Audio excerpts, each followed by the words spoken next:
Hey, it's Michael Saul with the Stock Market Trading Watch List for Tuesday, January 3rd, 2012. Happy New Year, everybody. So let's take a look at the major indexes, some sectors. I'm going to just go through a few stocks. Want to wait for at least the first day to be printed the new year before I take a deeper look into the stocks. But very interesting setup here, all right? And in the S&P video, I go into this as well. But I may touch on points there that I'm not touching on here, so maybe worth a watch. But the market kind of limped into the end of the year, right? So in case you didn't get the stats, the S&P barely closed down. We're talking about a few hundredths of a point. The Dow closed up, the Russell and NASDAQ were down. So all in all, on the year, the S&P formed a doji, indecision. And that's really, when you think about it, a little nuts considering the amount of swings we had, both emotional and price.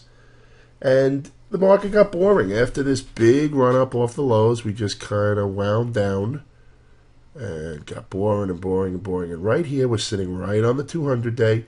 Yeah, we're above this trend line here. We're above this consolidation pattern here, but we're on the 200-day. And look at the ADX, just above 10. Okay, just listen, 1/100th of a point, or however it's measured, above 10. Okay, so this market is looking like it is ready for some volatility expansion.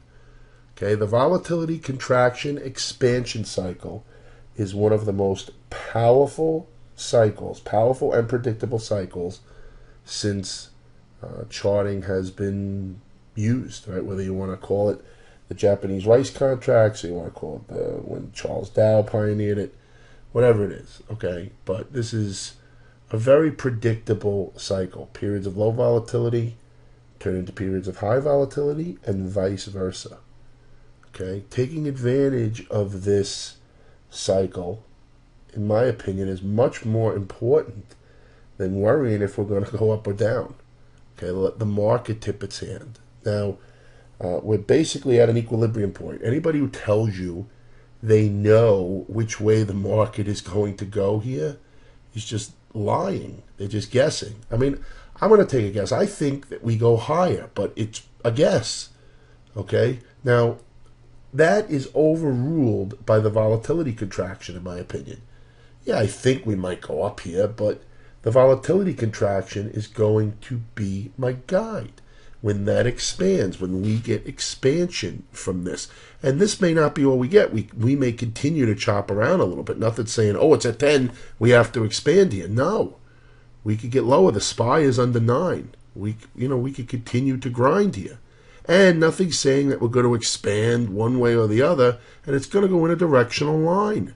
We could get a volatility shakeout. We can go one way and then the other way. Let's take a look at the last time the ADX got low. Okay, so the ADX got to 1071 here. And you can see it was just grinding, and then whoop, and then whoo, and then whoop. You know, the volatility started to shake out, started to expand. And then, of course, we got this big move. All right, so am I saying that this is what it's going to do? No, of course not. All right, this is not what the ADX predicts. Okay, the ADX is just showing range contraction and range expansion, which is a fantastic way of measuring volatility contraction and volatility expansion. So I think that a lot of people said, oh, it was a boring end of year. It'll probably start out boring. It may start out at the very beginning boring, but I think we're due for a move and soon. All right? And I am going to wait until the market tips its hand. Now, my guess is that we're going to go higher. That means nothing. Nothing. Okay? I want to let the market show me the way. Okay? All right. So let's take a look at the NASDAQ 100. We'll use the ADX on that as well. Down below 8. All right. Once again. And we can draw these lines in. I mean, this is the sign of volatility contraction. I know there's a lot of lines. I'm going to clean up this diamond for now. Clean up this fib. You know what? I did this already, which is weird. Maybe I didn't save it when I closed my charts down. I was charting on New Year's Eve. But anyway, look at this. This is nice. Volatility contraction here. Right at the 200 day. Don't let them, anybody tell you, oh, it's obvious we're going to go here. Yeah, after it moves, it'll be obvious. This is volatility contraction. Nice little arrowhead here. How about the Russell? Down below 10. Can't draw it as cute looking as the NASDAQ 100, but you could do this, and you could do this. And then we'll put that back in when it's time. 200 day could keep a cap, but if the expansion, comes with some volume, could get through it. All right. Can't be biased here. Got to wait for the market to tip its hand because you can do that too. Okay, semiconductors. Yeah, 12. I mean, still some nice consolidation. Here's the last time it got low. You can see here, whoop, nice drop. Look at some stocks in the semiconductors. It's Clack. But Intel was one of the nicest ones until they had that warning. Yeah, so Broadcom. Looking icky. NVIDIA. Yeah, I mean, this didn't get any expansion. Got low, but really didn't get much range expansion. Got more of a shakeout. Right? Went up and then down. That can happen too. We can get a volatility shakeout. Doesn't necessarily mean we go in a directional line. All right, how about the banks? Okay, banks with an ADX of 10. Bank of America. Okay, looks like it may want to test its 50-day here. We'll see. JP Morgan. Okay, ADX down in the 10 area. It's one thing to have the ADX reading. It's another thing to be able to draw in a pattern around it. Here's Northern Trust. Okay. All right. Broker-dealer. Yep. Low ADX. Goldman. Okay. They're still holding up here. But unless it gets some love, this thing could be headed down towards that 75 number I was talking about late last year. MS. Okay, how about GLD? Okay, tagged. Well, it didn't quite tag it, but went towards this live line here.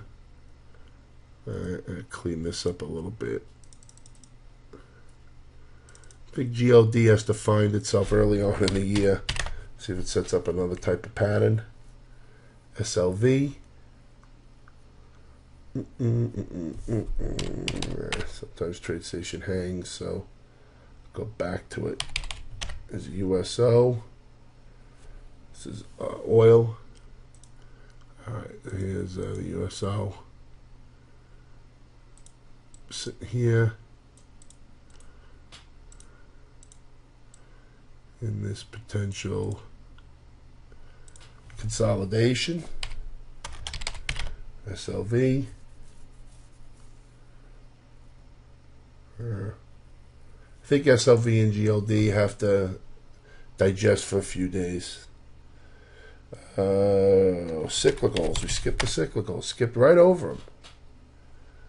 Okay, ADX low. I mean, these are all winding up here.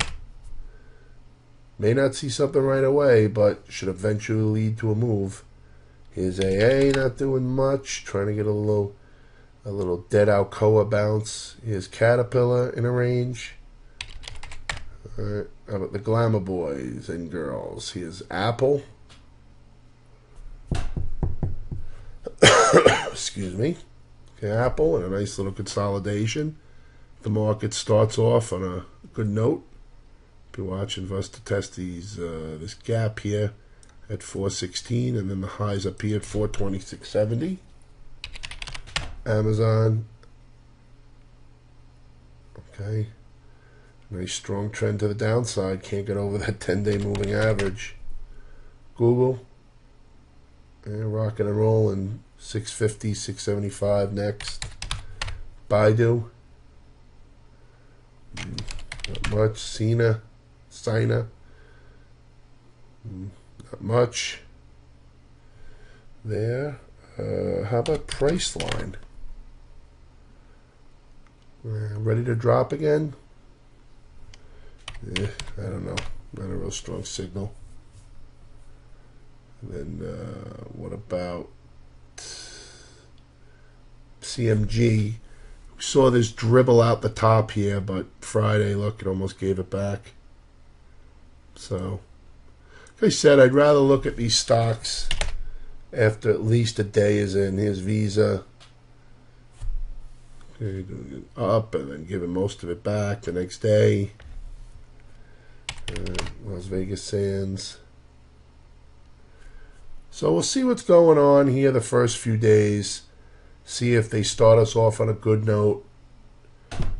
See if we get some shakeout here, volatility-wise. Get expansion, and hopefully I'll have a clearer mind when I come back with tomorrow's video, as the antibiotics kick in on my strep.